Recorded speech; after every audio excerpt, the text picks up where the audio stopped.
Hello, Rufus here from Kinetic Audio, here with a Logic Pro 10 drummer tutorial. If you haven't got Logic installed, you can go to the App Store, and it's usually over on the side, or there are apps made by Apple. Logic's listed at the moment. And here we have Logic. There's quite a lot of information here about the features of the latest version. And we've got some screenshots here. Here's our Logic drummer that we're interested in. So you would just click the button here, which would normally say install. If you've previously purchased Logic Pro, but you don't have it installed at the moment, you can reinstall it from the same place here. We've already got it open, so we're going to close the App Store and we're going to go over to Logic Pro. We've got 10.3.3, which is the current version. So we're just going to open an empty project here. They've got several options here. Multi-track projects, hip-hop, all sorts of other stuff. We're just going to look at an empty project at the moment. We're not too worried about our musical tempo or key or anything else, or our time signature. One thing that is important for your system is that your input device and your output device are set correctly. I'm using a Focusrite Thunderbolt interface, and that is my input and output. It might be that you have a universal audio, or you might even be using the built-in inputs and outputs. If you're creating electronic music purely on your machine, you may not need any actual audio input or output capabilities, so you may be able to use just the internal built-in microphone and the built-in output here, which would likely be your speakers. That would mean you'd then be able to mix down in the box and you'd have everything purely done electronically, which is great. We're going to use a sample rate today of 44.1. There's no need for us to go any higher than that at the moment. And frame rate and surround sound format, these are really just if you're mixing for film or for television, so you would use these here. We're going with an empty project. We've got our audio interface selected, and we're just using 44.1, the lowest sampling rate. So we are going to choose a drummer track. We're going to use the rock genre just because it's the top of the list, and we're going to use outputs 1 and 2. The interface I'm using has 8 outputs. Your interface may be different. It may have 2, it may have 20. It varies considerably. For this, we just need a stereo out, so that'll be fine. We hit create, and there we go. So we have our single track here, which is our drummer track. Our drummer's name is Kyle, which is why we have the name Kyle here. Hi, Kyle. He's playing the SoCal, California kit, and he's very kindly put 8 bars of drums in here for us. So let's have a quick listen.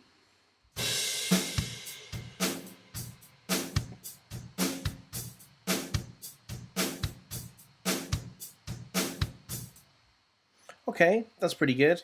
This is just the default here, so I quite like what he's played. It'll be fine for a verse. But let's imagine that we're going to make something a little bit longer than that. So I'd like a bit of an intro at the beginning. So I'm just going to come 2 bars in, and I'm going to press either Command T, or I'm going to right click and choose split at playhead. I like to use the keyboards, which is Command T, because when you know them, it becomes a lot faster to do everything. So we've now split this into 2 pieces.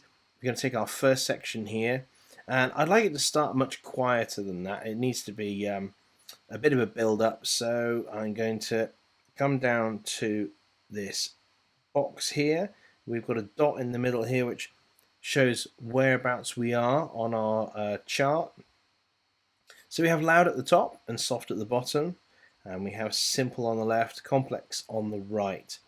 So we are going to drag this We want it quieter and much simpler, so I'm going to put it about there. Now if you look up here, you can see that the contents of this box have changed and the drummer is now playing something different. So if we listen to that, we now have a little intro.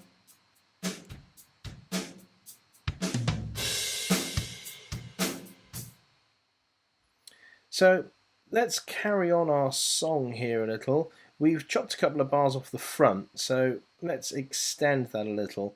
If I come to this top right corner, you'll see the mouse pointer changes to a closed bracket with a little loop. That shows that we can loop the section that's there.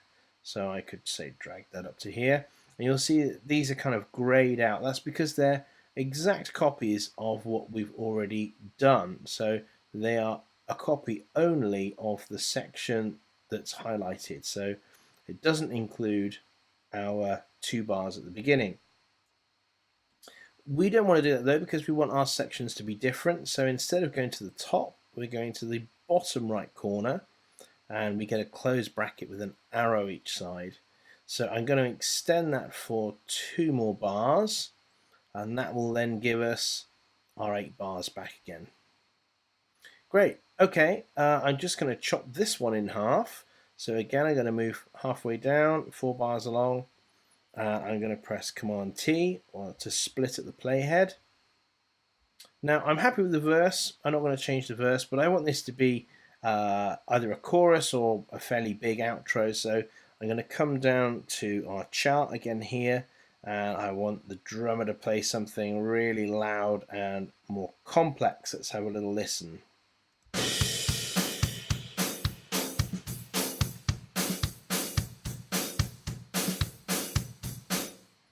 Well, it's definitely more loud and complex, but it's not really what I'm after. So if we come over to the right hand side of our edit window, we've got a section here called fills. So we can turn our fill level up. We turn it up full just to exaggerate things a bit.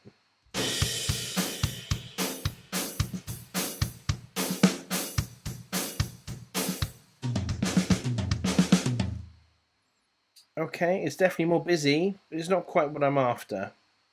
So let's put that back down to about halfway. And what we're going to do is we're going to change our kick and snare pattern here. So let's try moving it up 1.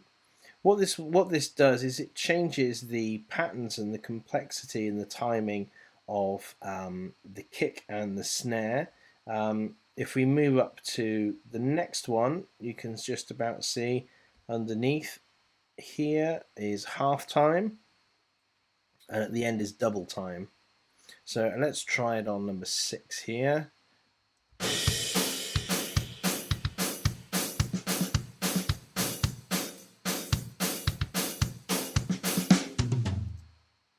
Okay, that's more like I was after. That's good. We'll leave that as it is then. Great, so all together we have from the beginning.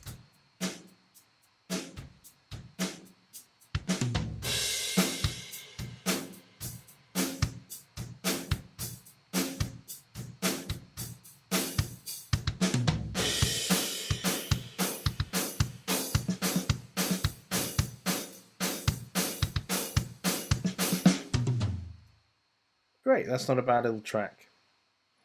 Okay, let's say that we're happy with that, and we now want to thicken that sound up a little bit. There are 2 ways to do that. We can create a new drummer track, and we can remove what's there. We can copy this, and we can paste it onto this track, so they're identical. And then we could change our compression, for example, on the other track. Let's just choose a nice simple drum mix compressor.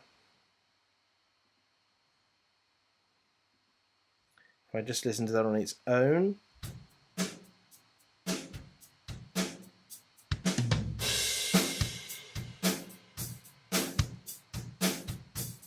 You can see the compressor working here. It's just adding a little more punch to those drums.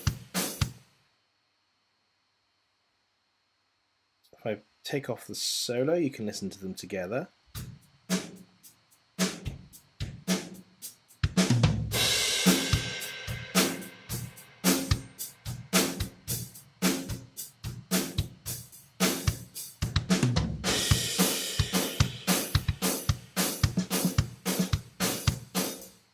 So that really has a lot more punch than before. Another way of doing it, because this is quite new for 10.3.3 I believe, previously you couldn't create more than one drummer track, you were limited to just the one.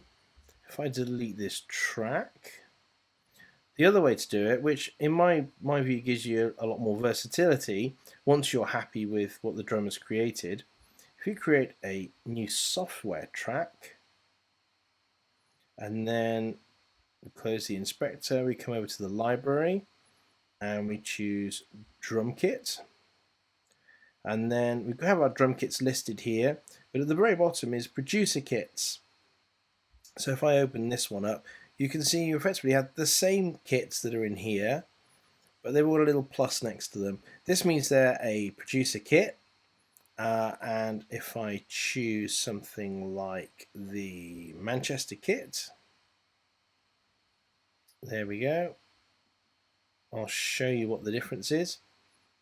So if we'd chosen a normal drum kit, the Manchester kit without the plus, that would have selected that drum kit for this channel. But with the plus on the side, we get access to effectively all the microphones that we use to record the kit. Now, of course, it's digital. There were no microphones recording the kit because it's not a real drummer. It's not a real drum kit. It doesn't exist anywhere. But these are simulations that are creating the sound as if it was in a studio. So in a studio, you might mic the inside and outside of the kick drum. You'd have overhead microphones above the cymbals, top and bottom of the snare, your three toms, room mics. So that's quite useful. So if we select our drummer track, Command C to copy that, and then we come to our Manchester track and we paste Command V, you'll see instead of getting this kind of pattern from the drummer, we now get a more familiar MIDI drum set. If we look down here in the roll down here, you can see the drums listed as if they were played on a MIDI keyboard. So just as if you'd chosen the drums on a MIDI keyboard. And what that means is that we can now, if I solo this one, you'll hear it's quite different to what Kyle was playing, or rather the beats are the same, but the sound of the drum kit's very different.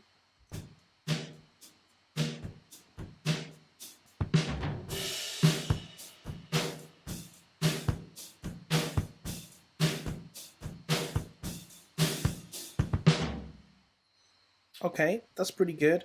I would like to put the compressor on again for drum room. Actually, FET Live drums. Let's try that one. I bet that's good.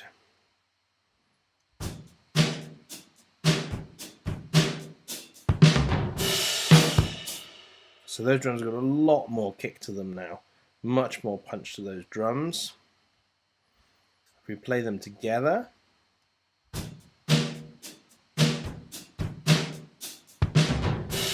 we can then adjust the volume of them relative to each other.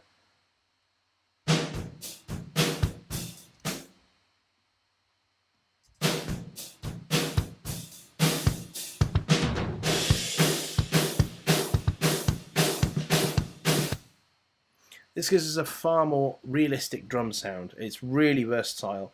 You can then go in and tune these drums and change, for example, the room mics that you've got on here, or you can remove the room mics if you don't like the sound of them.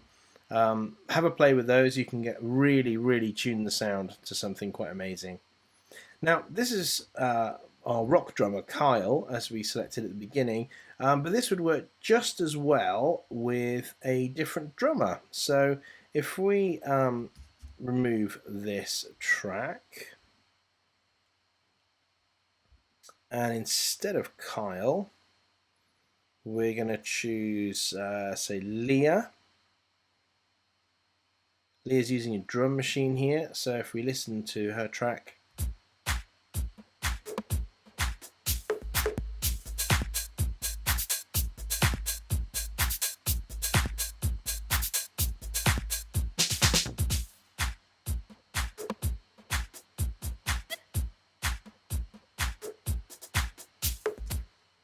so that's very different from what Kyle was playing, but we can do exactly the same thing. So we can take the first section here and we can ask Leah to play something quieter and softer at the beginning.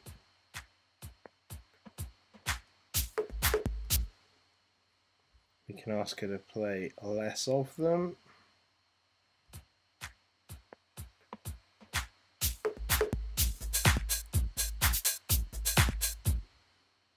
That's great. And we can use the exact same technique. So if I create a new software track, come to the library, choose electronic drum kit, and choose a drum machine off here. We can choose the hit machine here,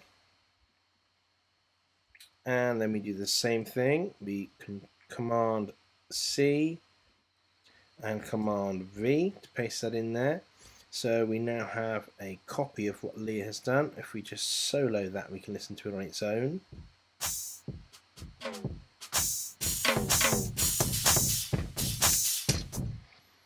Yeah, it's not quite the drum machine I was after. Let's have another listen to that and try perhaps.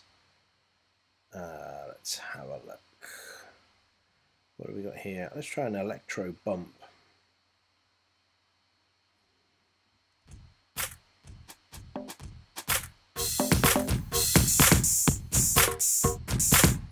There we go. And then we can put the two of them together by turning off the solo.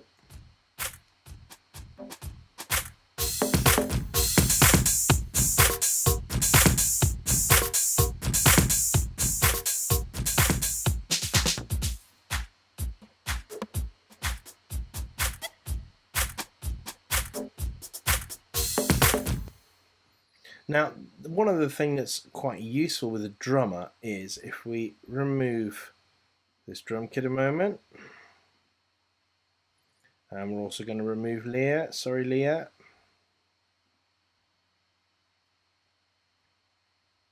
So we're left with an empty project again. Now, I'm just going to choose audio because that's going to create one blank audio track for me. Now, there's a button here.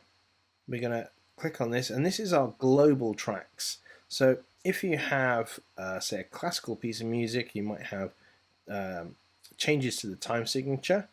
You may have tempo changes in any music, but we don't need any of those at the moment. So we're just going to right click, and we can remove tempo and signature and marker. And that leaves us with just arrangement. So if we click the plus button, we get a nice 8-bar intro. I'm going to drop that down to 4.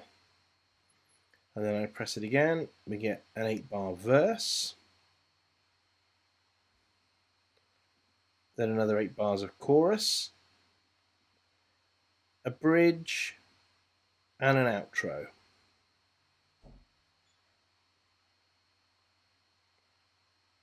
And an outro.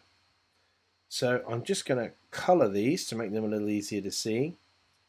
You can do this with Alt-C, or you can go to the View menu and hit Show Colors. So we just choose one. I'm just going to do them randomly.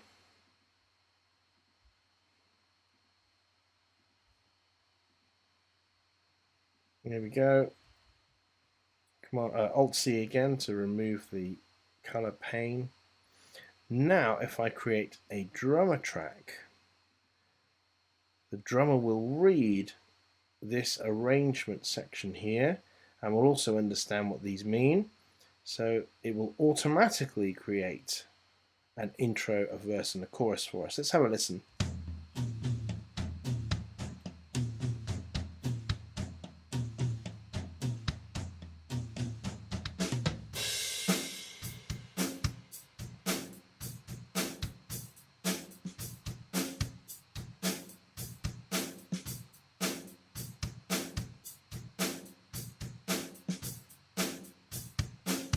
And into the chorus.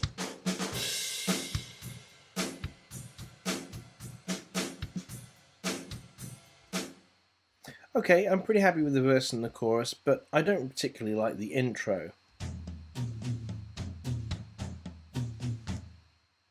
So what I'd like to do is take off those tom drums. So if we choose the intro section, come down here. If you don't have this visible, you just click the scissors up here, which is our editor window. The editor is sensitive to whatever it is you're doing. So if this was an audio track and I was on the editor, then I would see an audio editor. Because I'm on the drummer, I see the drum editor. So I'm going to turn those toms off, and I'm going to turn the snare on. I'm going to put lots of fills in there, but I'd like it quiet and soft. And let's have a listen to that.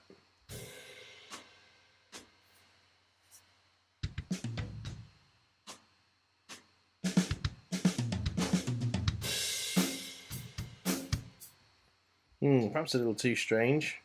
Let's turn our fills back to somewhere in the middle there. So let's drag this across slightly. Got a few more beats appeared there.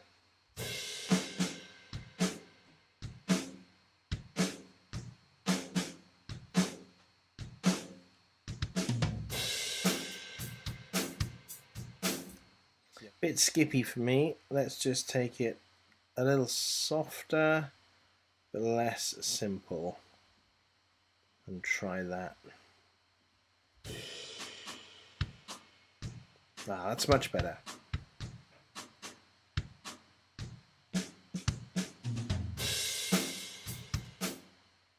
So there we go, we now got a drum track that I'm happy with. What you need to do is, if you use the arrangement window at the top here to arrange your song first, drummer will put all the pieces in and they're appropriate to the arrangement. One more thing that's very useful, let's just say our song, instead of being intro, verse, chorus, bridge, and outro, let's just say that we want that to be another verse. So we want that to be another verse, so I'm just going to delete the bridge section there. I'm going to copy the verse,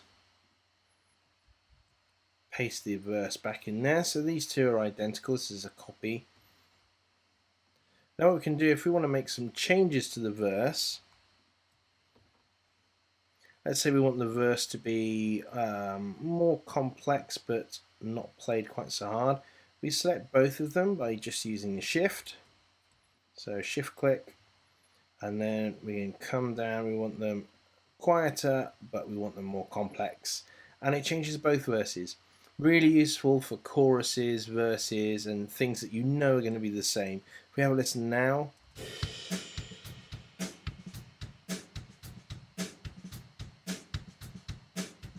Some nice little ghost notes in there on the snare. The chorus is still the same.